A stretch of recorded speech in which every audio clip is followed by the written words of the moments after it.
মধ্যে আমি গোটেই ৰাজ্যজুৰি মূল্যবৃদ্ধিৰ বিৰুদ্ধে কেৱল আমি আন্দোলনৰ কাৰ্যসূচী লৈছিলোঁ, কিন্তু বিজেপি চৰকাৰখনে কেৱল বণিকৰ স্বাৰ্থত ধনী মানুহৰ স্বাৰ্থত কাম কৰি আছে। সৰ্বসাধাৰণ মানুহক ইলেকশ্যনৰ সময়ত দুটামান পইচা কমাই দিয়ে, এতিয়া ইলেকশ্যন 5খন ৰাজ্যত পাৰ হৈ গ'ল, বস্তুৰ দামটো বঢ়াই দিলে। গতিকে যিটো বিজেপিৰ শ্লোগান আছিলে যে বহুত হুই মেহংগাই কি মাৰ, ইছবাৰ বিজেপি চৰকাৰ, আজি মেহংগাইটো মাধমাৰ চলি আছে ৰাইজৰ ওপৰত। দৈনন্দিন নিত্য ব্যৱহাৰ্য সামগ্ৰীৰ দাম যিধৰণে বজাৰত বাঢ়িছে, তাৰ বিপৰীতে কিন্তু কোভিড প্ৰতিকূল পৰিস্থিতিৰ পাছত আজি ৰাইজৰ উপাৰ্জন কমি গৈছে। কিন্তু সৰ্বসাধাৰণ মানুহৰ প্ৰতি যে চৰকাৰখন দায়বদ্ধ নহয়, কেৱল হিন্দু আৰু হিন্দুত্ব এইবিলাক কথা লৈ পেলাই ধৰ্মীয় মেৰু বিভাজনেৰে তেওঁলোকে ৰাজনীতি কৰি আছে।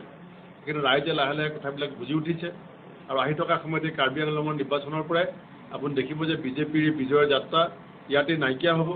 এই কাৰ্বি আংলঙত বিশেষকৈ যি ধৰণে লুণ্ঠন তুলিৰাম ৰঙাঙৰ নেতৃত্বত হৈছে, যি ধৰণে ইয়াৰ প্ৰাকৃতিক সম্পদ শিল বালি কয়লাৰ চিণ্ডিকেট কৰি গোটেই লুণ্ঠন আৰম্ভ কৰিছে, চৰকাৰী ধনৰ যিধৰণে শৰাধ কৰিছে, আৰু যি ধৰণে তুলিৰাম ৰঙাং ডাঙৰীয়াই কাৰ্বি আংলঙৰ মানুহৰ আত্মসন্মান আৰু স্বাভিমানক নেওচা দি মুখ্যমন্ত্ৰী বিজেপি RSSৰ আজ্ঞাবাহী ভিত্ত হিচাপে কাম কৰি ইয়াৰ গোটেই উন্নয়নৰ পুঁজি লুটপাট কৰিছে।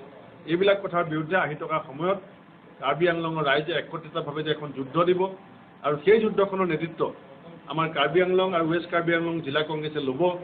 আজি আপুনি দেখিছে যে দুইখন জিলাতে আমাৰ দলীয় কৰ্মী আৰু নেতাসকলে একত্ৰিতভাৱে সংঘবদ্ধভাৱে এই নিৰ্বাচনটোত শক্তিশালী ৰূপত অৱতীৰ্ণ হোৱাৰ যি সংকল্প লৈছে, সভাপতি হিচাপে মই নিশ্চিত যে এইবাৰ কাৰ্বি আংলঙত অট'নমাছ কাউন্সিল আমাৰ কংগ্ৰেছ দলেই